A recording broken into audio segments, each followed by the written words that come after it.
এখন থেকে সারা দেশে মুফতি আমির হামজার ওয়াজ মাহফিল বন্ধ। কোথাও ওয়াজ মাহফিল তিনি করতে যেতে পারবেন না। মুফতি আমির হামজাকে মাহফিল করতে দেওয়া হবে না। যেইখানে যাবে সেইখানেই মুফতি এমপি আমির হামজাকে বাধাগ্রস্ত করা হবে, লাঞ্ছিত করা হবে, এমনটাই দাবি তুলেছে, এমনটাই প্রত্যাশা করছে গণ অধিকার পরিষদের নেতা রাশেদ খান। কি আহাম্মক, সেই এমনটাই দাবি তুলেছে যে এমপি মুফতি আমির হামজাকে নাকি আর কোরআনের বাণী প্রচার করতে দেবে না। এটা একটা কথা হলো? এটা একটা কেমন কথা, কেমন সিদ্ধান্ত? অনেক কথা রয়েছে, আমরা ভুলে যাই নাই। কিছুদিন পূর্বে আপনারা দেখেছেন কুষ্টিয়া রাজপথে এমপি মুফতি আমির হামজাকে শহীদ ওসমান হাদি ভাইয়ের কায়দায় তাকেও বিদায় করার জন্য তারা সেই ষড়যন্ত্র করেছে, স্বৈরাচারী কায়দায় মুফতি আমির হামজা ভাইকে আক্রমণ করেছে। আমরা কোন দেশে বসবাস করছি? আমরা কোথায় এসে পৌঁছেছি যে একজন এমপি যেইখানে নিরাপদ না, আপনি আমি কেমনে নিরাপদ ফিল করি? আপনি আমি কিভাবে নিরাপদ, নিজেকে নিরাপদ দাবি করি? আমরা বড়ই সংকীর্ণ ফিল করছি, আমরা বড়ই টেনশনের মধ্যে পড়ে আছি। এটা কিভাবে সম্ভব? একজন এমপি যখন রাস্তায় নিরাপদ না, আপনি আমি কি নিরাপদ ভাবছেন? কখনো নয়। অত্যন্ত দুঃখজনক হলো সত্য, তারা মুফতি আমির হামজাকে আক্রমণ করেছিল, মারতে গিয়ে পরে মার খেয়েছে, পরে এখন তাদেরকেই দোষারোপ করছে, উল্টাপাল্টা কথা বলছে। কিন্তু অত্যন্ত দুঃখজনক হলো সত্য, মুফতি আমির হামজা ভাই যদি অপরাধ করে, যদি দোষ করে, বিচার আছে, আইন আছে, কোর্ট আদালত আছে, সেইখানে আপনারা বিচার নেবেন। কিন্তু আইন নিজ হাতে তুলে নেবে, পিছনে পুলিশ, সামনে পুলিশ থাকা সত্ত্বেও এই গণ অধিকার পরিষদের নেতারা, কর্মীরা কিভাবে পারলো একজন এমপির গায়ে এইভাবে হাত তুলতে? আমার বুঝে আসে না। কিন্তু বড় টেনশন আর আশ্চর্যের বিষয় হলো কি জানেন? তারা এর সাথে এই কথা কেন যোগ করেছে? রাশেদ খান এই কথা কেন বলছে যে মুফতি আমির হামজাকে আর ওয়াজ মাহফিল করতে দেওয়া হবে না, আর ময়দানে লেকচার দিতে দেওয়া হবে না? তাদের উদ্দেশ্য হলো মুফতি আমির হামজার কণ্ঠ বন্ধ করা নয়, তাদের উদ্দেশ্য, টার্গেট হলো কোরআনের বাণী যেন কেউ প্রচার না করতে পারে, কোরআনের বাণী মুছে ফেলার জন্য তাদের এই পাইতারা। কিন্তু আল্লাহ সুবহানাহু ওয়া তাআলা যুগে যুগে তিনি প্রমাণ করেছেন, দেখিয়েছেন, কোরআনের বাণী যারা প্রচার করে, কোরআনের আওয়াজ কেউ ফুৎকার দিয়ে নিভাতে পারবে না। আল্লাহ সুবহানাহু ওয়া তাআলা তিনি এইভাবে বলেন, ইউরিদুনা লিইউতফিউ নূরাল্লাহি বিআফওয়াহিহিম ওয়াল্লাহু মুতিম্মু নূরিহি ওয়ালাউ কারিহাল কাফিরুন। তারা তাদের মুখের ফুৎকারে আল্লাহর নূরকে নিভিয়ে দিতে পারবে না, অথচ তার জানে না আল্লাহ তার নূরকে পূর্ণ করবেই করবে, যদিও কাফেররা তা অপছন্দ করে। কোরআনে বাধা দেওয়া, কোরআনের মাহফিলকে স্তব্ধ করে দেওয়া, এটা তো কাফেরদের বৈশিষ্ট্য ছিল। অন্য জায়গায় আল্লাহ বলছেন, ওয়াকালাল্লাযীনা কাফারু লা তাসমাউ লিহাযাল কুরআন ওয়ালগাউ ফীহি লাআল্লাকুম তাগলিবুন। কাফের বেঈমানরা তারা বলতো যে তোমরা কোরআনের যেখানে আওয়াজ হবে, কোরআনের তেলাওয়াত হবে, সেইখানে হট্টগোল গন্ডগোল করবে, সেইখানে মারামারি হানাহানি করবে। কোরআনের আওয়াজ, কোরআনের তেলাওয়াত, কোরআনের বাণী যেন কেউ প্রচার না করতে পারে, কেউ না শুনতে পারে। রাশেদ খান তো সেই ভূমিকায় যাচ্ছে।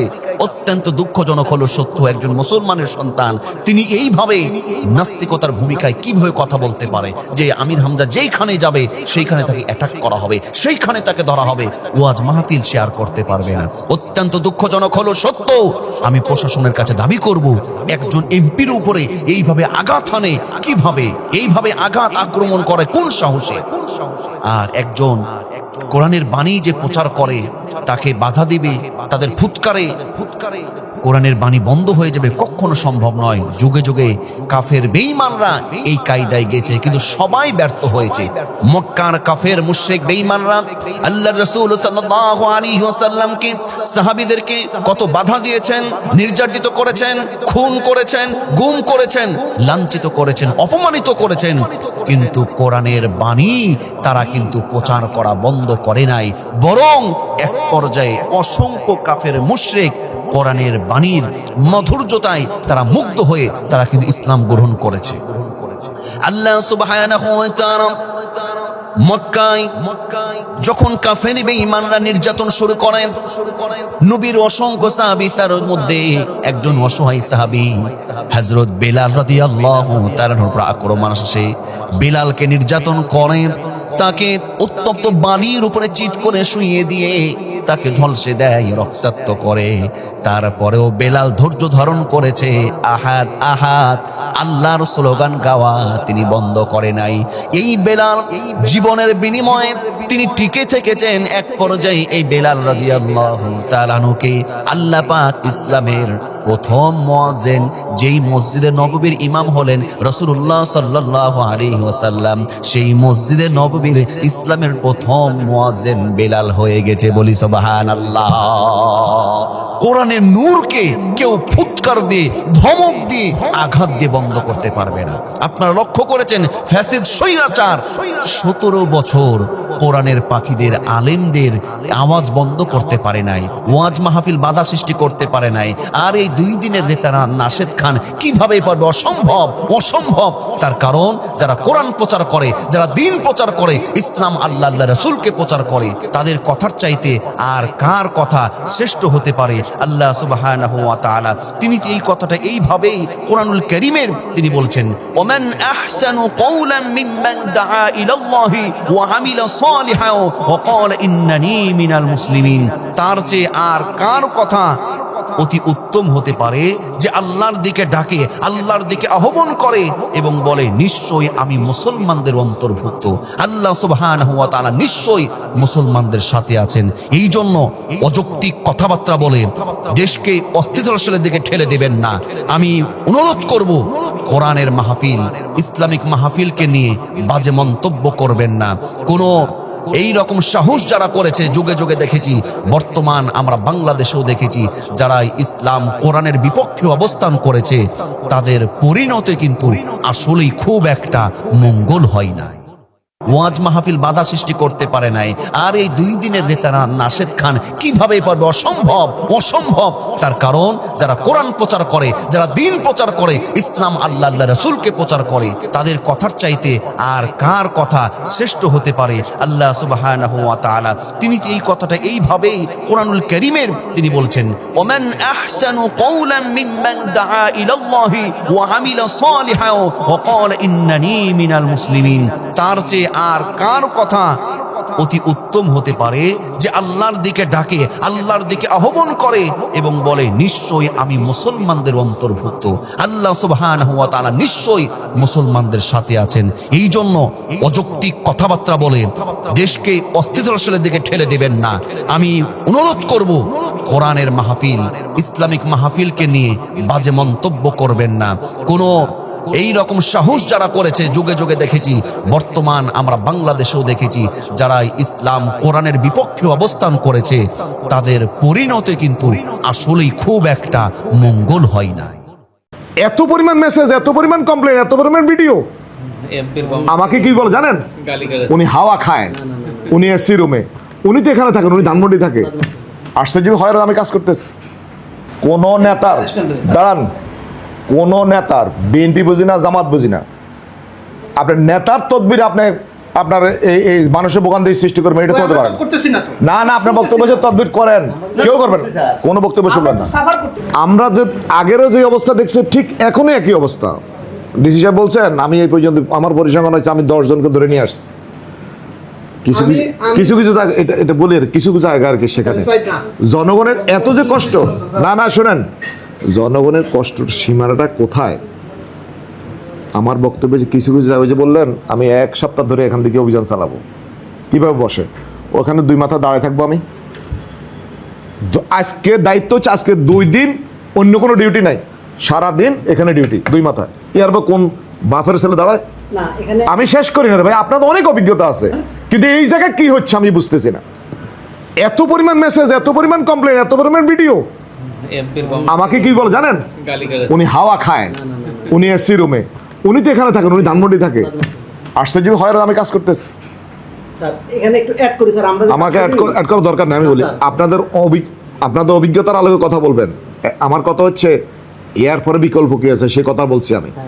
আপনি যেটা বলছেন সেখানে একটা ব্রিজ হইতে আছে, এখন হচ্ছে ডিজাইনের মধ্যে আছে। আমি প্রথম এসে সকল নির্বাহীদের নিয়ে বসছি।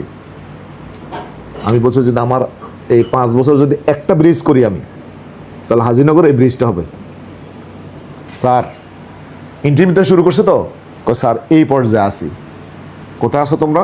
স্যার এস্টিমেট হয়ে গেছে, সর্বশেষ ফোন হচ্ছে স্যার অলরেডি ডিজাইন হয়ে গেছে, এখন সয়েল টেস্ট হইতেছে।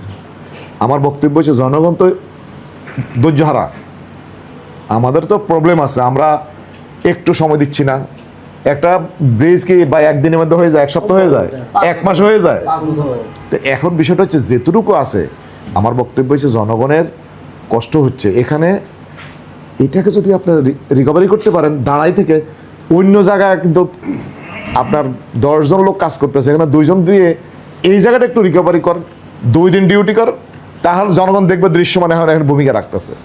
চতুর্থ দিন যাই আবার দেখেন বসেন, জনগণ বলতেছে আমাদের ভোগান্তি হচ্ছে, ওনারা আপনারা লিস্ট দিচ্ছেন।